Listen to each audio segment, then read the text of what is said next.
Hello అండి. Welcome to Telugu UPSC Guru. 25థ్ June MCQ ప్రాక్టీస్‌కి మీరందరూ రెడీగా ఉన్నారు అనుకుంటున్నాను. ఫస్ట్ క్వెషన్‌కి వెళ్ళే ముందు ప్రతిరోజు చెప్పే విషయమే ఖచ్చితంగా ఏ రోజుది ఆ రోజు ప్రాక్టీస్ చేసుకోండి.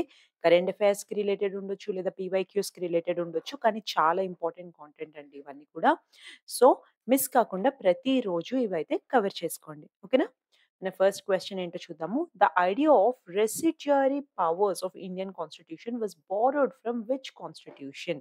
రెసిడ్యూరీ పవర్స్ ఏదైతే ఉందో మన కాన్స్టిట్యూషన్‌లో అది ఎక్కడ ఏ కాన్స్టిట్యూషన్ నుంచి బారో చేశారు అని అడుగుతున్నారు. ఇక్కడ ఆప్షన్స్ ఉన్నాయి. ఒక నిమిషం వీడియో పాజ్ చేయండి.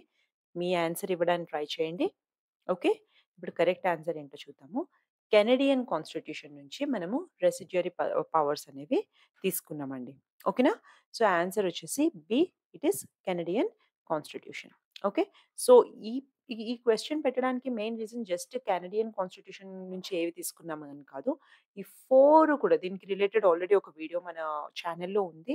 మీకు దీని మీద ఐడియా లేదు అంటే ఖచ్చితంగా అది చూసి నోట్ చేసుకోండి. ఒక్క క్వెషన్ రైట్ అయితే 2 మార్క్స్ వస్తుంది. ఆ 2 మార్క్స్ డిసైడ్ చేస్తాయి మీరు పాస్ అవుతారా? ఫెయిల్ అవుతారా? ప్రిలిమ్స్ క్లియర్ చేస్తున్నారా? లేదా? అన్నది. రైట్? సో, మనకి 1 మార్క్ కూడా చాలా ఇంపార్టెంట్. ఇలాంటి క్వెషన్స్ వచ్చినప్పుడు మిస్ అయింది అంటే మనం చాలా రిగ్రెట్ అవుతాము. ఓకేనా? సో, ఇలాంటివి ఆల్రెడీ మనకి ఏవైతే స్టాటిక్‌లో ఉన్నాయో వాటిల్లో అసలు తప్పు చెయ్యకూడదు. మనం ఎట్టి పరిస్థితిలో కూడా స్టాటిక్ పోర్షన్‌లో మనం ప్రిపేర్ అయిన దాంట్లో ఎళ్లి ప్రిలిమ్స్‌లో తప్పు చేస్తున్నాము అంటే మనం సరిగ్గా ప్రిపేర్ కాలేదని అర్థం. Right? That is not the right way. Yes. ఓకేనా? మనం సెకండ్ క్వెషన్ ఏంటో చూద్దాము. Consider the following statements. ఇది సస్టైనబుల్ డెవలప్‌మెంట్ గోల్స్ గురించండి. ఈరోజు కరెంట్ అఫైర్స్‌లో సస్టైనబుల్ డెవలప్‌మెంట్ గోల్ గురించొచ్చింది. ఎందుకంటే ఇండియా 100థ్ ర్యాంక్ లోపల ఇండియాకి ర్యాంక్ వచ్చింది. 99థ్ ర్యాంక్. రైట్? సో, దీనివల్ల సస్టైనబుల్ డెవలప్‌మెంట్ గోల్స్ గురించి ఒక క్వెషన్ యాడ్ చేశాను. Right? The SDGs were first proposed in 1972 by global think tank called the club of Rome అంటున్నారు. Okay. ఈ సస్టైనబుల్ డెవలప్‌మెంట్ గోల్ ఏదైతే ఉందో దాన్ని ఫస్ట్ ప్రపోజ్ చేసింది ఎవరు? Club of Rome. రైట్? ఇది ఒక థింక్ ట్యాంక్ అన్నమాట. Global think tank club of Rome propose చేసింది 1972లో అంటున్నారు. ఇవి 2030 లోపు అచీవ్ చేయాలి అంటున్నారు. రైట్? ఒక్క నిమిషం వీడియో పాజ్ చేయండి. మీ ఆన్సర్ ఏంటో చెప్పండి. రైట్? యాక్చువల్‌గా సెకండ్ పాయింట్ అయితే కరెక్టేనండి. కానీ ఫస్ట్ పాయింట్ ఒకసారి చూద్దాము. అక్కడ డిస్కషన్ అయ్యింది. క్లబ్ ఆఫ్ రోమ్‌లో ఏం జరిగింది అంటే, ఈ లిమిట్స్ టు గ్రోత్ రైట్? ఇది సస్టైనబిలిటీ గురించి మాట్లాడింది. కానీ వాళ్ళు సస్టైనబుల్ డెవలప్‌మెంట్ గోల్స్‌ని ప్రపోజ్ చేయలేదన్నమాట. ఓకే. రైట్? ఇక్కడ సస్టైనబుల్ డెవలప్‌మెంట్ గోల్స్ గురించి ప్రపోజల్ అయితే ఆ క్లబ్ ఆఫ్ రోమ్‌లో జరగలేదు. రైట్? ఇది జరిగింది ఎక్కడ 2015 మన యునైటెడ్ నేషన్ జనరల్ అసెంబ్లీలో రెజల్యూషన్ అన్నమాట. 2015 యొక్క రెజల్యూషన్ త్రూగా సస్టైనబుల్ డెవలప్‌మెంట్ గోల్స్ అడాప్ట్ చేసుకోవాలి అని 193 కంట్రీస్ అడాప్ట్ చేసుకున్నాయన్నమాట.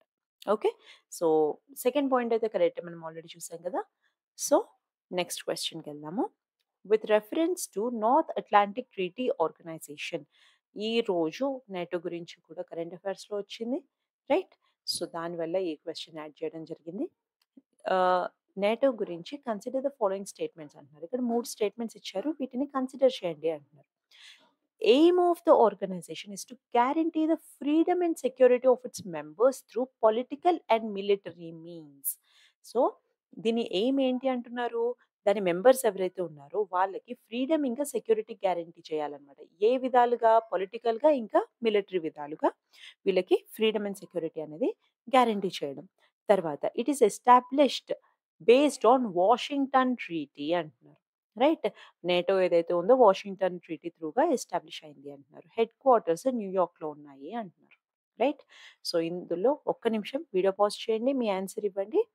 ఇప్పుడు ఆన్సర్ ఏంటో చూద్దాం. థర్డ్ పాయింట్ ఒకటి వదిలేసి మిగతా 2 కూడా కరెక్టేనండి. రైట్? ఇది ఇది ఒక ఇంటర్ గవర్నమెంటల్ మిలిటరీ అలియన్స్ అండి ఇది. ఓకే. 1949లో ఇది ఫార్మ్ అయింది. వాషింగ్టన్ ట్రీటీ సైన్ చేయడం వల్ల. దీని హెడ్ క్వార్టర్స్ వచ్చేసి బ్రుసెల్స్‌లో ఉందండి. ఓకే. బ్రుసెల్స్ బెల్జియంలో దీని హెడ్ క్వార్టర్ ఉంది. అసలు దీని మెయిన్ ఎయిమ్ ఏంటి? To guarantee the freedom and security to its members through political and military means. ఓకేనా?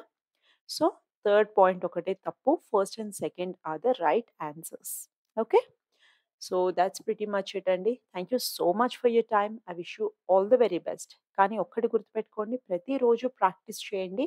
అండ్ ఏమైనా క్వెషన్స్ ఉన్నా ఒకసారి చాట్‌లో కామెంట్స్‌లో పెట్టండి. ఇంకొక విషయము, మీరు ఎన్ని ఆన్సర్స్ కరెక్ట్‌గా రాస్తున్నారు అన్నది కూడా కామెంట్ చేయండి. Okay. Thank you. All the best.